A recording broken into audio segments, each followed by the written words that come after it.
What's up, my wizards? It's Deb from SBMTG on the YouTube.com. We like magic. We are fresh off of Pro Tour Eldritch Moon, and with Wizards set to unveil Kaladesh in just 2 weeks at the World Championships, they're going to give us a lot of information on that day. I figured now would be a good time to go ahead and give you some of my predictions for what's going to happen in this set. Hey, also been doing a lot of deck techs lately, and I wanted to sort of add some variety, but don't worry, I know you guys like deck techs. The next thing we're doing is we're going to take a look at this blue-black zombies that was doing a lot of work at the Pro Tour. So stay tuned for that next, but for now, 5 predictions for Kaladesh by AB. Number 1 prediction here is one I think is probably going to be like a shoe-in, like guaranteed thing. And they're actually, the first few are going to be what I think are like relatively surefire speculation, and then they're going to get crazier and crazier as we go on. So bear with me here. But number 1 I think is a pretty easy one, and that is a moderate to heavy artifact theme. According to Chandra's origin story, there are a ton of automaton, stopters, and devices all over Kaladesh. And, they also say that artifacts are built for beauty as well as function and stuff, so artifice is very important on Kaladesh. We're going to see a lot of artifacts. That is pretty much a guarantee. I mean, 2 of the set's stated themes are invention and ingenuity, and Chandra's parents were artificers. There's just a lot of support for this quote-unquote theory. I think it's pretty much set in stone at this point. We're going to see a lot of artifacts, which is fine. There's lots of reasons I want artifacts in this format right now. Not the least of which is Delirium, which I know is already pretty good, had a pretty good showing at the Pro Tour. But I think that certain artifacts, something cheap, maybe that sacrifices for a good effect would be really nice with Delirium. Like even Welding Jar would be fine. And artifacts being a sub-theme also has some relevance to Affinity and Modern, so there's that too. So who knows what we're going to see, but there's definitely going to be some artifacts. We're just not really sure of the function of them. Number 2, I also think is almost a shoe-in, obviously not as much as the artifact theory, but this one I think we're probably going to get. This is that colorless mana is still a thing, that weird colorless mana symbol. Wizards has stated that they'll keep using that colorless mana symbol in the future. And with all the artifacts, I think that's a given, that we're going to see artifacts. With all these artifacts, it's entirely possible that we may see a shift in the use of this mana symbol from Eldrazi, which hopefully we won't see for a while. Wizards, just don't do it for another few years. That'd be awesome. Focus is shifted into artifacts. I mean, it's a pretty easy transition, and it's a cool way to make colorless mana still count. I mean, I kind of like it, and I'd like it more if it weren't associated with Eldrazi, I think, to be honest with you. And it'd also be nice, I know Pain lands are leaving the format, so a lot of people might be like, well, we want to have as many colorless mana sources. You might be right, but I envision it's entirely possible, and this is slightly wild speculation, but we didn't get any lands in Eldritch Moon, so we're probably going to get some new lands in the big base set of Kaladesh. It's just probably going to happen. Whether they're sweet dual lands or not, I don't know, but there's a couple of things that could happen. We could either get lands that tap for either colorless or one color. That's possible, and they just come into play untapped like a regular land. That could be a thing. Or we could see sort of a new tri-land, something that produces 2 regular mana, 1 guild, black, white, whatever. And then also produces colorless mana, but that comes into play tapped. That's also a possibility that I think has some design space or design merit. So don't be surprised to see either of those things, because I think colorless mana is probably going to still be around. Number 3 prediction here is that blue and red will be very good colors in this set. I was painting with a broad brush. I have reasons for believing this, though. The first one's going to sound disconnected, but it's not. I'll bring it around. First of all these devices and automatons and blah blahs and stuff on Kaladesh are powered by a thing called Aether, or Aether, depending on how you say it. And blue mages typically wield Aether, and if Aether's a big, flavor thing in the set, then there will be cards. Guaranteed. And this was kind of a quiet announcement by Wizards a few months ago, and this, or actually not even that long ago, but this sort of is some evidence for the case that Aether will be heavily featured in the set. They have announced that they will switch from using this symbol, like an A going into an E and it's all one letter, that symbol. They'll switch to just saying A and E to spell Aether. So it'll be like A-E-T-H-E-R instead of just like this symbol and then T-H-E-R. And the reason they did that is for translation issues. There are a lot of translation issues translating the A and the E symbol. And if they just switched it so that there will be less translation issues, that pretty much means it's guaranteed they're going to be printing the word Aether on cards. So look for that. And Aether is traditionally, this is where I bring it around, a blue mage-y kind of thing. Blue mages wield Aether. And red, blue mages also, artifice is very important to them. I mean, you got a set full of artifacts. Blue is probably going to feature somewhat prominently, and that's also why red might be a thing. Artifice is usually a thing in the color red. And on this plane, you know, first of all, it's just Chandra's home plane. Let's get that out of the way. Chandra's home plane, she's the Fire Planeswalker, probably going to be some good red cards. Now, on the plane, at least in the flavor of the set, red, the fire magic is strictly banned. Strictly banned by punishment of death. But it wouldn't surprise me the way Wizards does things if there's some sort of secret sect of fire magic users that does cool stuff. And again, Chandra's coming back, almost guaranteed. And probably with the Gatewatch, so we're going to see some cool Chandra stuff. There's going to be good red cards.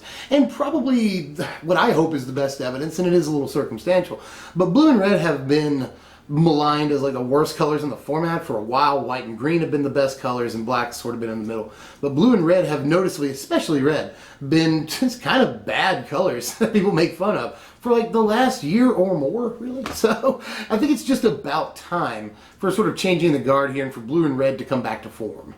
Now, conversely, my number 4 prediction is that green will not be good at all, Green, or it could, it could have some decent cards, but just not be a very high power color overall in Kaladesh for a couple of reasons.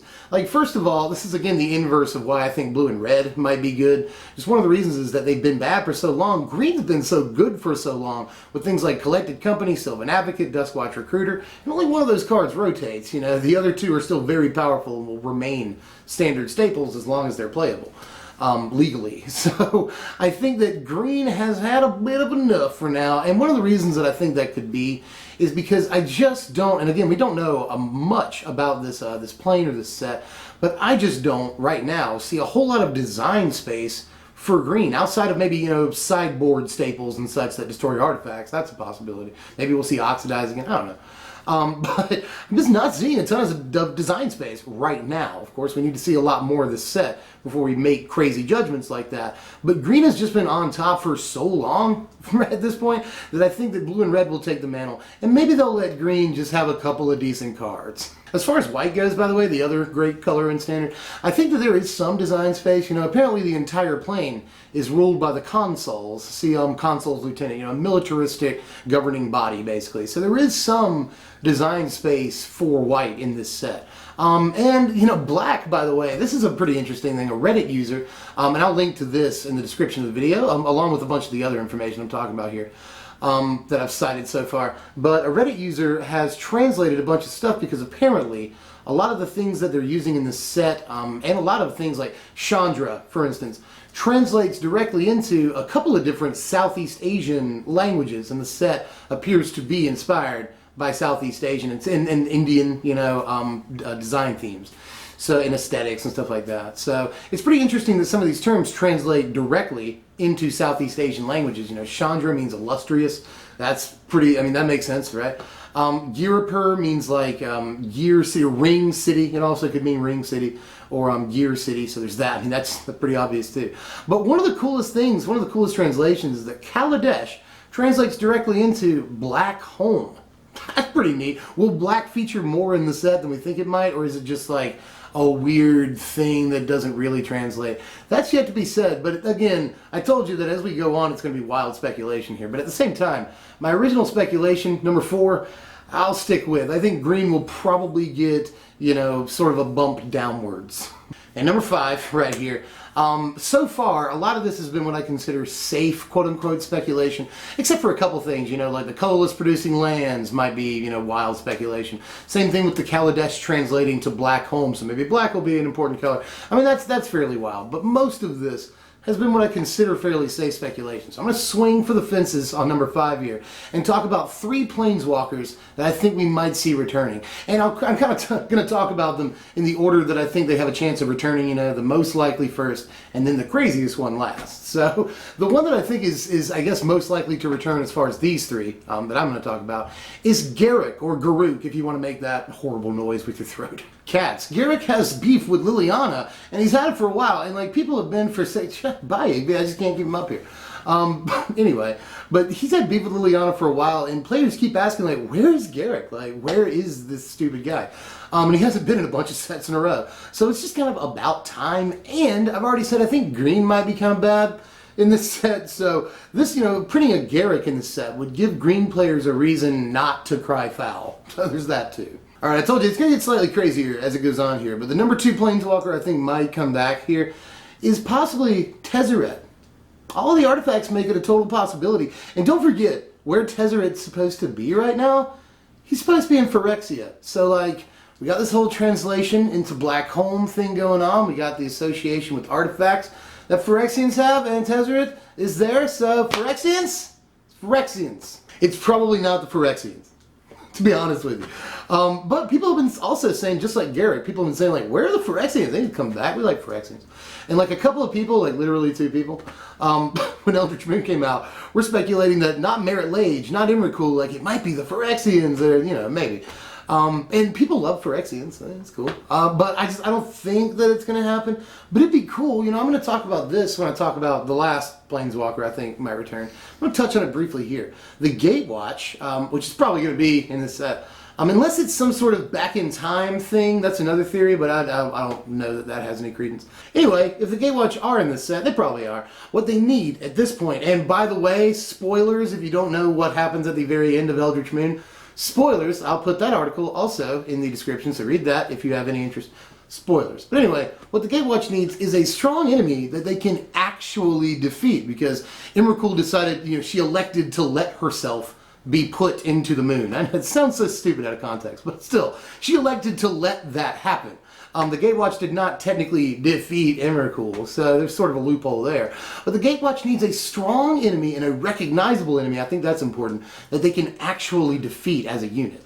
Phyrexians would be a pretty good enemy. You know, recognizable, strong enemy, but possible to defeat, I would say. So I think that the pieces are sort of set to where they could come back, and their leader, or at least part of their squad, which is probably going to be Tezzeret because artifacts and blue, blah, blah, blah. So a tenuous connection in a way, but I told you it was going to get crazy as we go on. So let me give you the craziest now. So again, the Gatewatch needs a powerful enemy that they can realistically defeat. Emrakul is just, it's too much. Like, it's too godlike, literally godlike. So they need someone that they can realistically defeat. I think it could be Planeswalker number 3 that could return. A certain Grixis Planeswalker that we haven't seen in a while. Lord Bolas. Totally possible. Now, Nicol Bolas also has beef with Liliana. It's time for Nicol to come back too. Every freaking set that comes out, there are a bunch of people in comments on MTG Salvation, Myth Explorer, and all over the internet, Reddit, you know, they're just like, this is the one, Nicol Bolas is coming back. And he never does, and everybody loves Nicol Bolas, including me. So I seriously hope this is the time, because, you know, Liliana, she has the beef with Nicol.